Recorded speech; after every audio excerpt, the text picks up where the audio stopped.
న్యాయ వ్యవస్థపై సంచలన వ్యాఖ్యలు చేశారు ఉపరాష్ట్రపతి జగదీప్ ధన్కర్. జడ్జీలకు బాధ్యత లేదంటూ ఆగ్రహం వ్యక్తం చేశారు. రాష్ట్రపతిని ఆదేశించడం ప్రజాస్వామ్యానికి ముప్పు అని ఆరోపించారు. తమిళనాడు ప్రభుత్వం గవర్నర్ ఆర్ఎన్ రవిల మధ్య ఏర్పడినటువంటి వివాదంలో ఈ మధ్య సుప్రీంకోర్టు ల్యాండ్ మార్క్ జడ్జిమెంట్ ఇచ్చింది. రాష్ట్ర ప్రభుత్వాలు పంపే బిల్లులను డెడ్ లైన్లోగా క్లియర్ చేయాలని రాష్ట్రపతి గవర్నర్లకు సుప్రీంకోర్టు సూచించింది.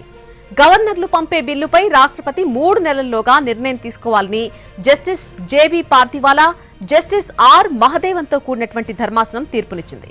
ఏదైనా జాప్యం జరిగితే రాష్ట్రపతి భవన్ అందుకు కారణాలను రాష్ట్రాలకు వివరించాలని సూచించింది. తమిళనాడు అసెంబ్లీ ఆమోదించిన 10 బిల్లులను రాష్ట్ర గవర్నర్ ఆర్ఎన్ రవి ఆపేయడంపై సుప్రీంకోర్టు ఆగ్రహం వ్యక్తం చేసింది. ఏదైనా బిల్లును రాష్ట్రపతి ఆమోదం కోసం నిలిపి ఉంచాల్సి వస్తే గవర్నర్ తీసుకోవాల్సినటువంటి అత్యధిక గడువు 4 రోజులు మాత్రమేనని తీర్పిచ్చింది. నిర్దేశిత గడువులోగా రాష్ట్రపతి నుంచి స్పందన లేకపోతే రాష్ట్ర ప్రభుత్వాలు రిట్ పిటిషన్ దాఖలు చేయొచ్చని సుప్రీంకోర్టు సూచించింది.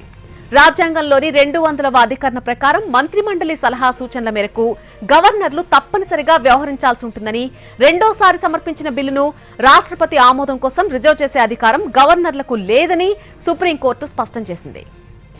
అయితే నిర్దిష్ట గడువులోగా గవర్నర్ చర్య తీసుకోకుంటే గవర్నర్ జ్యుడిషియల్ స్క్రూటినీని ఎదుర్కోవాల్సి ఉంటుందని హెచ్చరించింది. సుప్రీంకోర్టు ఆదేశాలను ఉపరాష్ట్రపతి జగదీప్ ధన్కర్ తప్పుపట్టారు. న్యాయ వ్యవస్థ వ్యవహరించిన తీరును ఆయన ఖండించారు.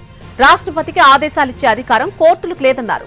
రాజ్యాంగంలోని 142వ అధికరణ ద్వారా సుప్రీంకోర్టు ప్రత్యేక అధికారాలు వర్తిస్తాయని, అయితే ఆ అధికరణను ప్రజాస్వామ్య వ్యవస్థలపై అణుబాంబులా వాడుతున్నారని ఆరోపించారు. రాష్ట్రపతి పదవి అత్యున్నతమైంది. సుప్రీంకోర్టు ఇచ్చినటువంటి ఒక తీర్పులో రాష్ట్రపతికి సూచన చేశారని, ఇంతకీ మనం ఎక్కడికెళ్తున్నాం, దేశంలో ఏం జరుగుతోంది అని ధన్కర్ ప్రశ్నించారు. డెడ్ లైన్ ప్రకారం పనిచేయాలని రాష్ట్రపతిని ఆదేశించడం సరికాదన్నారు. సుప్రీం తీర్పును పరిశీలిస్తే జడ్జిలే శాసన వ్యవహారాలు చూస్తున్నట్టుగా ఉందన్నారు. ఎగ్జిక్యూటివ్ ఆదేశాలు అమలు చేస్తున్నట్టు కనిపిస్తోందన్నారు.